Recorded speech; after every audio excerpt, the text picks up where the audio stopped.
Hey y'all, this is Jasmine with the Business Umbrella here with the Let's Talk Business podcast. Today is another episode of Health and Wealth, and we have a special guest, and I'm going to let him introduce himself. How you doing today? Peace, Queen. My name is Lee Davis, formerly known as Lucky from Eazy Work Fitness. Okay, so tell us about that. What is that? Eazy Work Fitness is a lifestyle that I came about back in 2011. Mm-hmm. I found myself being overweight. I was about 300 pounds, Okay. and I was out of shape, and I was very sick. I had an inflamed intestine, and the doctors were trying to put me on medication, essentially for the rest of my life, and that wasn't something I was real fond of. So, I decided to take an alternative path. I started learning about nutrition. I was already an athlete, my whole life, but had got out of shape. So, got back into my regimen, and with me doing that, I was able to heal and inspire a lot of other people, and they wanted to join the wave. So, Eazy Work was formed. Okay, so you said that was back in when? 2000? 2011, I started. 2011. Yeah. Okay, so how long did it take for it to really get off the ground? It was immediate, only because I had already stepped out of one lifestyle into another. I was like the top club promoter in Rochester, New York. That's where I'm from. And when I walked away from the club scene, I did an inventory on myself, and I found that, when I went into the club scene, I was in shape. But when I left, I had put on these extra pounds, so I had to get back to me again. Right. And I was, like I said, I got sick, so it was it was definitely something I had to do. Like, I didn't feel like me. I wasn't happy. I wasn't Right. healthy. I didn't have the energy like I used to have. So I had to start grounding myself again, get my physical back on track, get my mental back on track.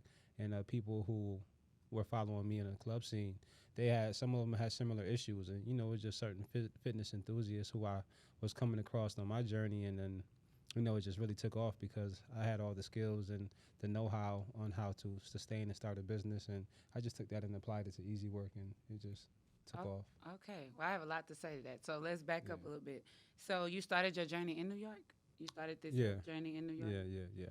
And would you say that your health was the number one thing that inspired you? Yeah, when your back is up against the wall, you gonna have to do what you got to do. That fight or flight kicks in. I didn't even realize I was sick. I just thought, I was having stomach problems. But Right. yeah, it was like a reflux thing. Some people have it going through their esophagus. Sometimes you have it going to your intestines. So mine was going to my intestines. So if your digestive tract isn't on point, then you're not healthy. Okay. Wow. Okay. So you said that you already have the knowledge of like business and how to run a business. Where did that come from? I went to school for business as a child. It was something that I just felt innately. Like, nobody had to tell me or ask me what I wanted to be. I was already telling people like I wanted to do business. I don't know why. I don't know where it came from. It was just something in my spirit. So Right. when I became an adult, I got into the club scene. I started doing security. And I was pretty popular already because of sports and, just socializing. But Right. I threw a party one day for my birthday. I think I turned like 25 or something like that, or 24.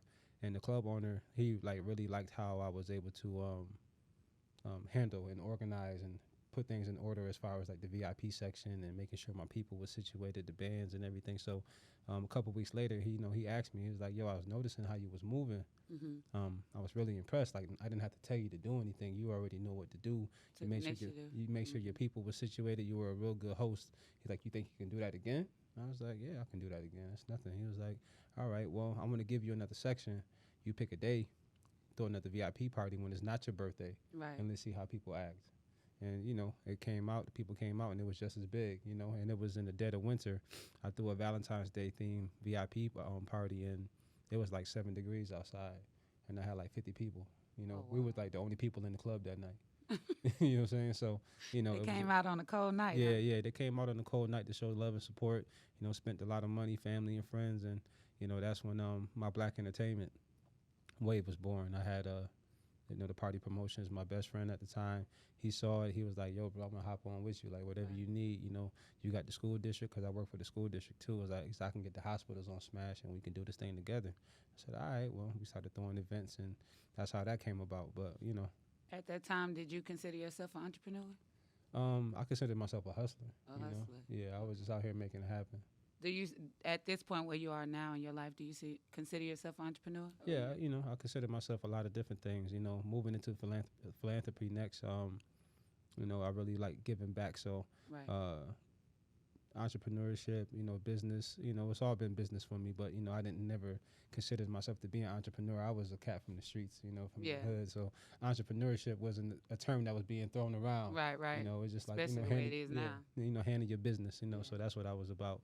I was about my business. So that's what I did, and that was my mindset. But it carries over to all the different facets of this life. Okay. Did you have a mentor during your journey? I've been blessed to have crossed the path with many different great men and women. I had a business mentor who I still rock with today.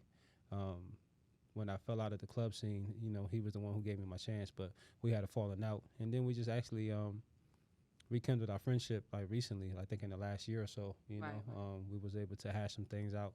He apologized to me even for, whatever happened. And, I was really appreciative of that because it helped me heal from like, residue that I didn't know was there. Sure. When it comes to fitness and wellness, I was a part of a team in New York City called the Bartenders. I was able to rock out with this dude named Giant. He was the one who made calisthenics prevalent in the States. So the calisthenics thing is utilizing your own body weight.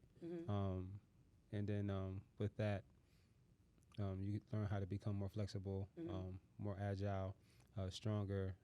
You get mobility, and it's like eternal strength. Like if anybody wants the perfect example of it, it'd be like Bruce Lee. Okay. Bruce Lee utilized his own body, and he mastered his body to be able to hit people with such capacity that they would fly across the room.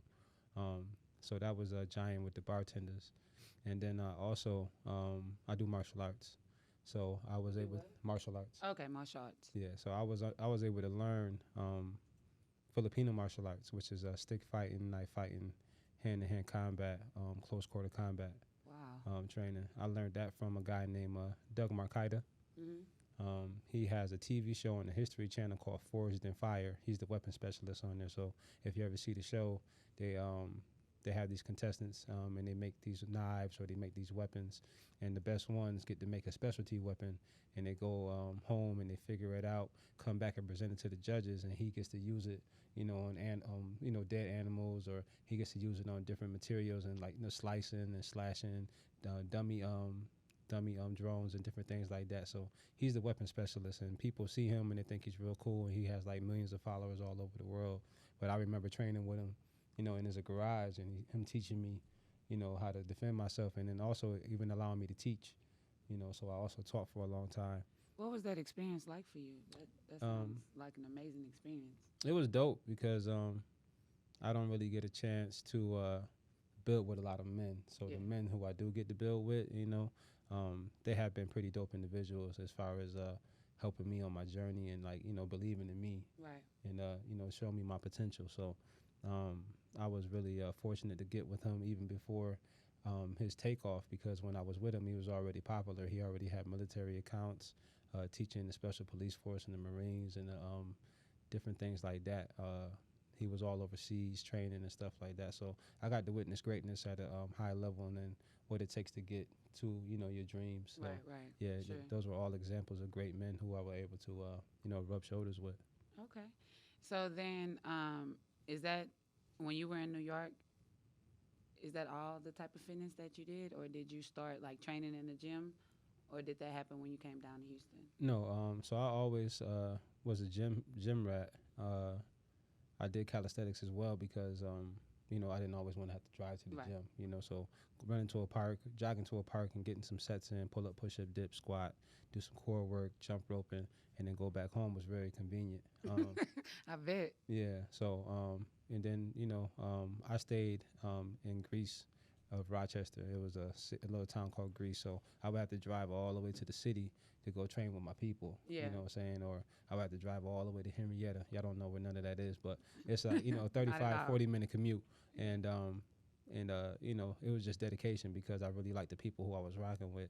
And I started slowly but surely building up a team of people who were like-minded. And before I knew it, we had like 25 people on the squad, young men and women who wanted to come out and just be great. Right. And I started throwing community workouts. And, first week, 7 people. Next week, 20 people. Third week, 50 people. And then, like, one day, I was riding with my man at the time, and he was like, yo, man, people have been talking about the workouts. We're getting some good traction. Everybody in the hood been hitting me up. And I'm like, oh, word? I've been in the corner getting ready to go to this big park that we used to train at. And it was, like, flooded with cars. Like, cars, people that were cars, coming to cars, the workout? cars. And I didn't know what it was. I'm like, well, they must have a barbecue or something going on in the Not a hood. Like, it's barbecue. popping. Yeah. And he's like, nah, bro, they're here for you. And I'm like, what you mean? He's like, I told you they've been popping. It's been popping. I'm like, word? Everybody's talking about it. And we had like a good 300 people outside. Oh, wow. Yeah, families came out. They came out in, waves. And, the news is out there. People, local news people, black-owned news people, they all came through. They wanted to see what was happening because you see black, Latinos, Christians, Muslims. You see a little bit of everything out there. It's very diverse. Babies. It's just everything. And, the people in the hood started coming through, and it was just a crazy situation. So we had the men's group, we had the women's group, and then we had the co-ed groups, and then we had the babies rocking with us too. So wow. we would range anywhere between like 150 to 300 people on a regular basis. That's we did amazing. that. Yeah, we did that for like a whole summer. So that like put the stamp on things as far as easy work for me. Right, home. made it official. Yeah. Okay. So let's talk about consistency. Like, how important do you think that is in what you do? Consistency is the key for anything when you want to be successful. That's like one of the key essentials when you're talking about manifesting your destiny. I know for me, that's what people really appreciated because if I was to miss any of those weeks with the class, it probably would have killed that momentum. Right. And and that's why it's also important to trust people and build people up the right way. So if you can't make it, you have people who can stand in your place. For sure. So now we can go back to talking about your transition to Houston. Go. What was that like? It was rough. Was it? Yeah, it was rough. I had just got out of a crazy situation myself. My father had passed. I had just got out of a 6-year relationship, so I was in a very dismal place, as far as like mentally, emotionally, spiritually. So I was looking for a fresh start. Yeah.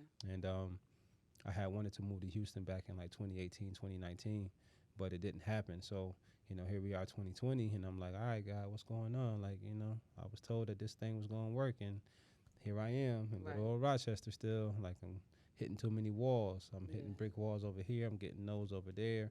I'm hitting the ceiling. Like, I feel like Alice in Wonderland when she was in the small room. Right. So I'm just trying to figure out what do I move next because I'm feeling like, kind of claustrophobic, and I just want to, get some space so I can stretch my legs. And I had took a trip down here, seeing my cousin.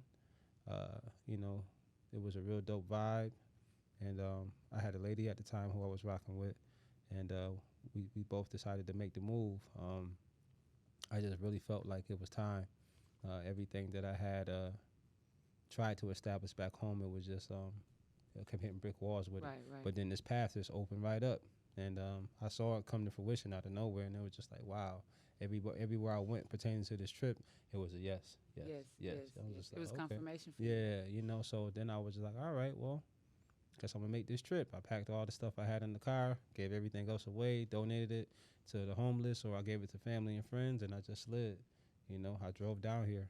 It took us 3 days to get down here, and when I got down here, we set up shop, and, I hit the ground running. Yeah. So talk to me about your transition with your business down here. So how did you start gaining clients or getting in the fitness world down here in Houston, or were you already connected? Like, what was that like for you? Yeah, I didn't know nobody. Yeah, I don't, So you had to start from ground zero? Yeah, I had to, like making biscuits from scratch. Some people can go to the store and cop them. For me, I like the recipe, so I like to figure out who is who and what is what. So I was just doing my research on, what would be the best gym to go to. I would go to different parks. I would just go out, pass out business cards, rock out with people, go to social events, go to friends' parties and stuff like that, pass out more business cards, talk about myself. But, it's kind of hard to talk about push-ups or lifting weights when, people drinking and stuff like that. So just trying to figure out, what's the best vibes to figure out where I can go. So I found All In Sports Performance, had a nice little meeting with Justin Allen. Yeah. And, we vibed out, and, that's where we are today. That's amazing. That's actually where I met you. So yeah, shout out to Justin. Absolutely. So I think it's very important that we emphasize that about when you're in a situation and you know what you want to do and you're at ground zero, the work that you have to put in to be able to get to where you want to be. So I think that's very important how you say you went out and kind of, really marketed for yourself to get your name out there. Yeah. Do you still do that now, or do you think it's word of mouth? It's a little bit of both. I keep hearing the whispers about, my name in conversations, Yeah, all good things. And, I'm really about my business, and I'm truly, a student of my crafts. I like to do, the sports performance thing. I like working with the babies. I like working with my pro athletes. And I like doing the wellness pieces on the mobility. I do the intuitive touch therapy, the massage and the stretching. I like, doing the boxing that I do with the kids. I enjoy all those different facets of, who I am and what I am. But, for a lot of people, they don't know that. So, and that's just the tip of the iceberg when it comes to the amount of information that I've had, because I told you I've been around a lot of grandmasters for a long time. So what are you doing now to, I guess, stay at the top of your game? Like, what do you do now for yourself to be able to provide these services to your clients? I love me. I know I that's do a lot right. of self-love. Shout out to that. Yeah. Self-love. I focus on, cultivating my mind, my body, and my spirit on a regular basis. I'm more so about, gaining quality clients now. I don't really need a bunch of clients. I just want the right clients. So, I can, continue to build my brand in the best way possible. I don't mind popularity and notoriety, but I would rather just have my tribe of people who understand that I can provide what they need for a lifetime. Oh, yeah, that's dope. Yeah. So we said health and wealth. So talk to me about, well, let's go back to entrepreneurship and what it takes for someone to be successful. Do you feel like health is a big part of that? Yeah, if your focus is on the money, you'll soon realize that you'll spend every dime that you have just to be healthy. Yeah. Look at Steve Jobs. He had all the money. He ain't here no more. Yeah, for sure. You know what I'm saying? So, your health is your wealth. Okay. I like that. Your health is your wealth. Yeah. For sure. So, tell me if there's someone that's inspiring to be a fitness trainer or to work with people, what's your advice to them? Be the best listener you can be. You have to be in tune because you're talking about people's livelihoods in your hands. So, be a real good listener. Be compassionate. Be patient. I know a lot of people who train and they're like, super abrasive. Yeah. Because they think you got to be a drill instructor to get results. And I can talk like this to a person and they get everything they need. And it's not, and they'll want to come back. And it's not like a situation of frustration or anything like that, or you're not listening.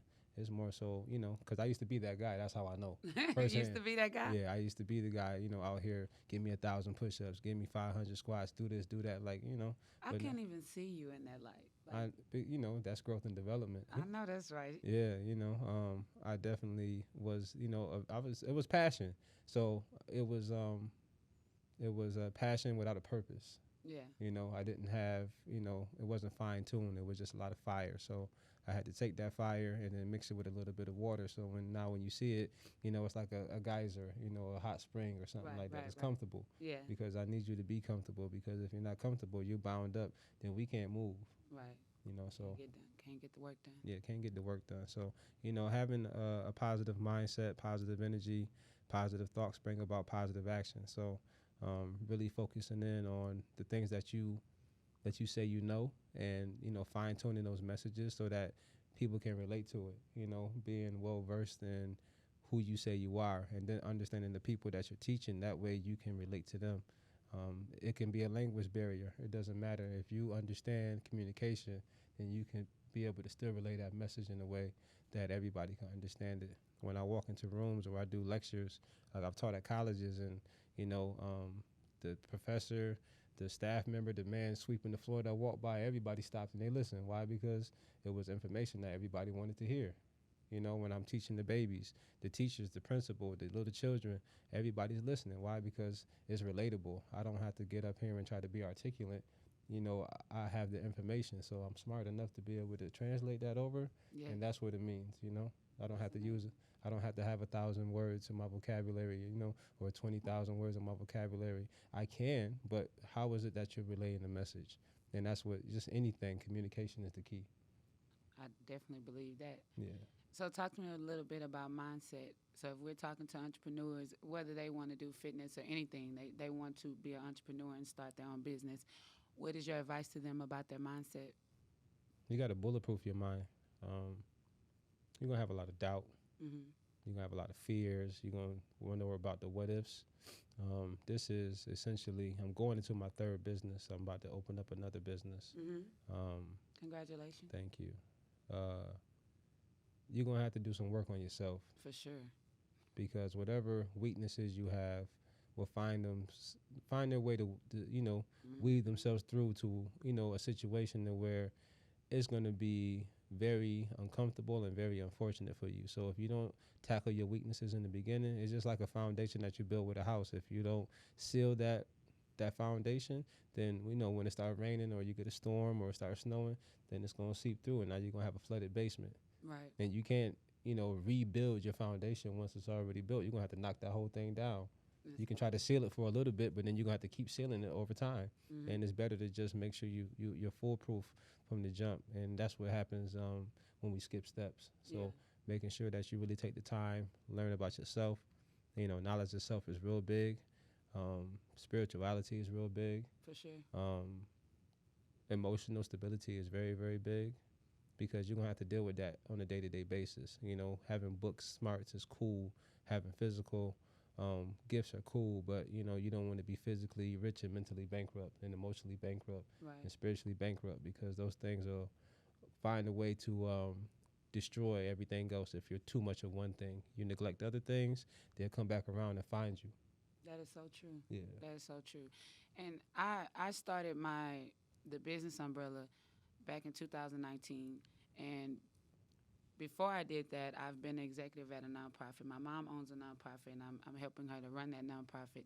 And then I recently started this podcast in 2020, and I'm realizing, well, actually 2021, I'm realizing that emotional stability is very, very important. And like you say, if you don't deal with that and try to work on yourself, it's going to come back and find you. You can't hide it. You can't tuck it away.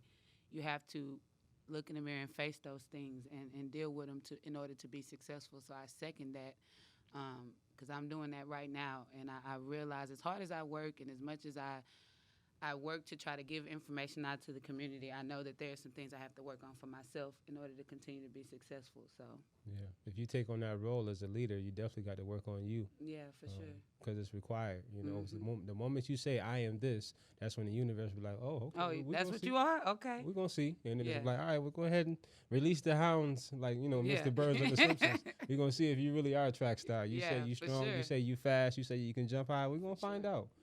So whatever it is that you say you is, be prepared to defend that. Yeah, that is so true. Yeah. Okay, so before I ask you where people can find you and reach out to you, is there anything that you feel like you want to say or speak to the aspiring entrepreneur, or just people in general? Self-love is the best love. Amen to that. No matter what it is that you're talking about, no matter what it is that you're talking about doing or what you're striving to be, you have to have the understanding that you are enough. And the only way you know that you are enough is if you spend enough time with yourself. For sure. We tend to look for approval from the world, and we outsource all of our energy and all of our attention, and we don't put it on ourselves. People have taken themselves out in the last year because they wasn't comfortable with themselves. Yeah. Yeah. And it's on the rise because people don't know what it means to be them. Somebody else got to define who you are. You need somebody else to tell you what you are and how special you are, or how beautiful you are, or how handsome you are, or how talented you are, because you don't see yourself. Mm-hmm. So self-love teaches you how to recognize your greatness, because we can sit here and give positive affirmations for everybody else. We can be on social media bigging up everybody else, but then we put that phone down and we looking at ourselves and we feel empty. That's the tough part. Mental health, emotional health, spiritual health. Like, you got to tap in, because At the end of the day, if you're not feeding you, you can't expect nobody else to come bring you no meal. Amen. That's the hard part about all that. So really just understanding you, building a relationship with you. It's a verse in the book of Psalms that say, "Don't you know that ye are gods?" And it's true. Small G, but you a God. Small G. Saying they say you're a child of God. So if you're a child of God, what does that make you? That makes you God. So at the end of the day, behave like one. See yourself as one. When you start moving in that capacity, that's when you can start moving mountains. Don't expect for you to do the bare minimum and get great results. Really tap in. Everybody says that down here. Tap in, tap in, tap in. When you going to start tapping into you? Right. I see a lot of people out here walking around, and that's no shade, walking around, emulating other things, talking like other people. I think it's dope. But at the end of the day, if I was to have a conversation with you, who am I really talking to? For sure. Am I talking to a shell of yourself, or I'm talking to somebody else that you see on TV or Instagram or YouTube? I like, authentic people who know who they is. Yeah. And got roots. You could be rooted. You grounded. Let me know who you are. Now, you ain't got to put on a facade for me, because I'm not going to put on one for you. This is exactly me. Right. I got a lot of fire in me. I'm a Leo, moon. So me too. I'm a Leo moon. So my energy is immense. This is who I feel like in my heart of hearts. I ain't got to try to be. This is just me. Yeah. So, sure. I put up a post the other day, and it was like, people want to dim your light because they're afraid of their shadow. When I come around you, when I come next to you, I want to shine a light on you, because you should be shining too. Right. Don't run from it. Let's build. Let's grow. A seed needs sun. A seed needs to grow. Grass needed, water needed, air needed. Everything needs the sun. This is how we build. So, I'm looking to cultivate down here in Houston. I'm looking to build relationships. I'm looking to network. I'm looking to expand. So anybody that's looking for some sunlight, this is where it's at. This is where it's at. So, yeah, man. Wow. Love yourself. Wow. Period. I agree. That's there it is. So tell us how we can find you. You can find me on, if you do hashtag Eazy Work, EAZYWORK, that's me everywhere. Social media, Facebook, Instagram, YouTube, TikTok, all that. But my IG is Eazy Work Houston. Mm-hmm. Easy with a Z, no S. Lucky Eazy Work Fitness. That's my original page. Facebook, you can find me Lucky of Eazy Work Fitness, or you can find my personal page, Lee Davis. But I'm here. I'm there. I'm everywhere. So tell us one more time, because earlier you spoke about it. You were speaking kind of fast. So tell us one more time all the services you provide. So I do strength and conditioning. I do personal training.